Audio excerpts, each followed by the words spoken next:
Right, so we're only 2 days out from the start of the new year, and the end of 2024, and a interesting, sporting year. Certainly, of course, the big event was the Olympics. But certainly a lot of things did happen, and things that caught the eye, and yeah, so I thought it's a kind of good time to sort of look back on the year 2024. Look, I'm not really someone who likes to sort of, linger on the past too long, or, spend hours watching classic matches. I just don't have the time for that, and yeah, just kind of like to move on. But yeah, obviously, at the end of the year, it's always with not a whole lot else on. It's kind of nice. It's often always nice to reflect on what's happened in in the last 366 days. Of course, 366 days because it was a leap year. So, with that in mind, here are my five favorite sporting moments of 2024. So, firstly, two things. As I record this, I haven't ranked them yet, and also these are based on personal experiences. So of course you're gonna disagree with some or most of them or all of them, but yeah, these are my five choices.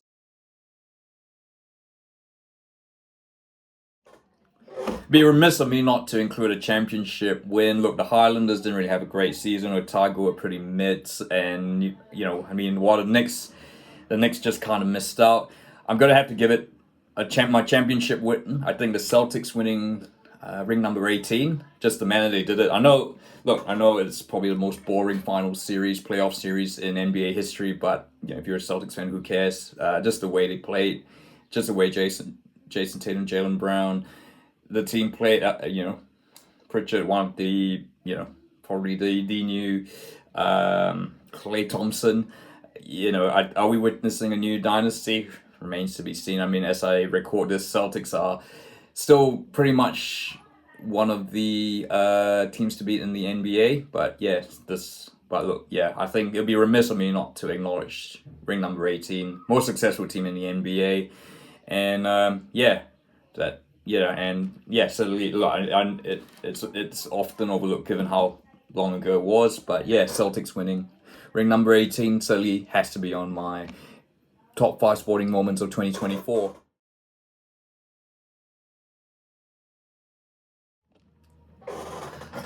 So this one's a bit left field, but personally, I think just because of the moment, I think this has to be one of my favorite sporting moments 2024. It's a bit, yeah, Ollie Watkins late winner for England against the Dutch to send them to the final of Euro 2024. Look, I don't yeah, look, I mean, it doesn't hide the fact that up to this point England were absolutely dire to watch, but certainly the manner that they won this game, was just absolutely thrilling. It just came out of nowhere, and it was just such a fine finish, so late in the game, just lift, and I think the unexpected factor was, and yeah, it was just, the fact that they were going to the final. It's absolutely brilliant. And yeah, look, it is. Watkins is one of those players who I've thought has the talent, but has never really had the consistency. Although I think was certainly the right choice of substitution at a time, given I think he offers a bit more pace up front, and he can finish when he can. But yeah, look, certainly emotion and all that, and it's certainly a goal that a lot of people will never forget, and it's a shame. I mean, whatever. Obviously England went on to lose the final to Spain, but I think for me this was probably one of my personal favorites sporting moments of 2024.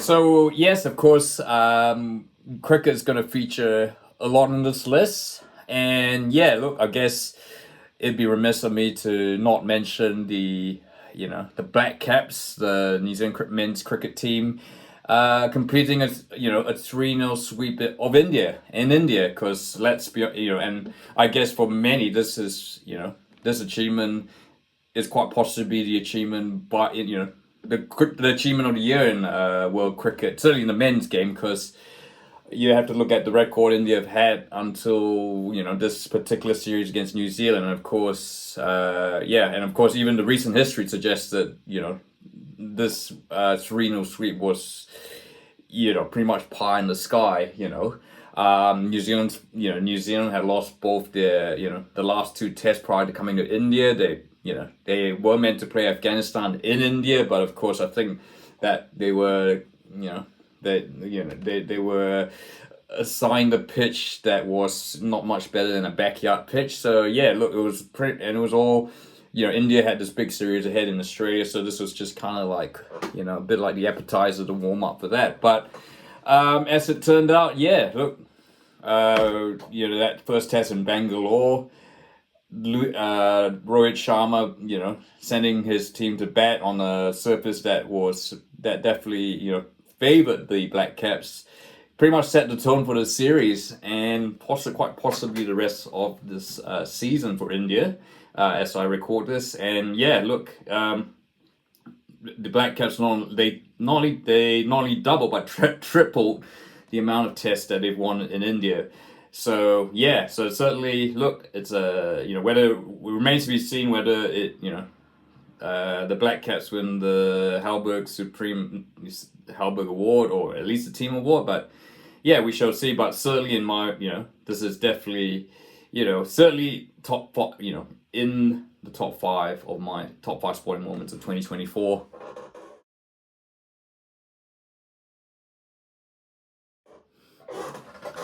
Well, and then of course, yeah, then you had the white ferns. Look, sorry, I'm just speaking off the cuff. I do get the nicknames wrong. The white ferns winning the 2020 World Cup. That was just that was really, really unexpected. And look, if it weren't, I guess this came prior to the Black Caps winning, thrashing India, in India. And if that hadn't happened, this probably would have been New Zealand cricket's achievement of the year. I think it's I guess you kind of have to give the men, because let's be honest, winning 3 tests in India is is a very impressive feat. But look, certainly it takes nothing away from the the women winning, likes of Sophie Devine, Susie Bates, Amelia Kerr. Particularly Susie Bates and Sophie Devine have been for so long part of the New Zealand setup, and they've contributed so much, often with little reward, and fight to finally have a World Cup on their career CV is rich. It's just amazing. And look, I think again a bit similar to like the men, the ladies just did not have a great record going into this 2020 World Cup. I don't think anyone would have tipped them to even make the final, let alone win the whole thing. Look, there was certainly a lot of crazy results in that tournament. You saw Australia, England being eliminated. New Zealand playing South Africa in a really thrilling final. But yeah, at the end of the day, you got to play what's in front of you, and yeah, the Ferns absolutely, the Ferns really brought their A game on the day. And I guess again, an apology to their coach Ben Sawyer, who has deservedly earned an extension of contract. I know there's been a lot of question marks about whether the coaching setup with the women's cricket team is right, but I think on the back of winning the World Cup, he deserves it. And look, I think certainly with the likes of Ian Carson coming, Amelia Kerr still really young, the future is bright. But hopefully this will give the ladies confidence that they can really compete against the likes of Australia, England, India in the future.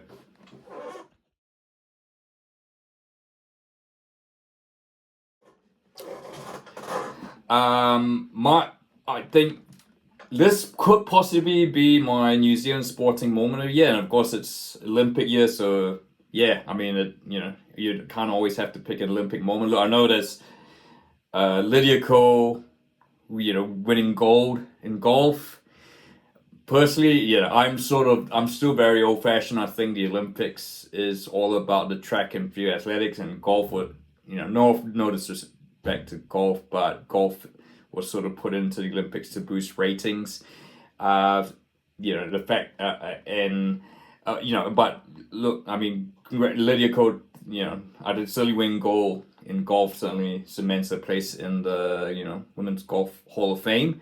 But for me, if New Zealand's moment that is in what was the most successful Olympics for New Zealand of all time, it's not Lisa Carrington's record 8 gold medal, in my opinion. It's Hamish Kerr winning gold in the high jump. I must admit, I don't follow athletics as closely as many people, and so I didn't know much about Hamish Kerr. Even going into this Olympics, I'd sort of heard about his name, but I think it was only during the Olympics that I realized, his form had been pretty good. He'd won the recent indoor champs in Scotland, and he was considered, a potential contender. But I was like, pretty much most Kiwis would have thought, who is this guy, and didn't realize that we actually had someone good in high jump. And I guess if you watch the whole thing, Hamish was just kind of quietly hanging under the radar, just in the same fact, sort of like, I guess in the way he likes to, if you watch his action, it's just so languid compared to the other competitors. And in the final, all of a sudden, bang, he, puts in a jump that, puts him clear of the rest. And of course, we've spoken about that high jump final, how it was needlessly longer than it should have been. But, obviously Hamish wanted that gold medal for himself, which is, fair enough. I think the drama itself and the historic achievement, of course, no New Zealanders ever won a golden high jump, makes this, for me, look, I'm going to put it out there. This would undoubtedly be my sporting moment of 2024. And look, whatever happens with Hamish Kerr, whether he chooses to, whatever happens in Los Angeles and Brisbane, but you'll never forget this moment in history. So those are my 5 sporting moments of 2024. What about yours? I'd like to hear your thoughts and in the comments. And of course, if you like this video, feel free to like, and don't forget to subscribe. And wishing you a happy new year. 2025 is certainly looking like there'll be a lot more things to look forward to. You've got the Lions series in Australia in terms of rugby. Liverpool, can they win the title? Are they top of the table at Christmas? And we've only Nottingham Forest chasing them as it stands, but of course, still a long way to go. Could likes of Atalanta win the Scudetto? Could Atletico Madrid win La Liga? Lots to look forward to, and we'll certainly all cover it here. So do make sure you like and subscribe, and I'll see you in the new year.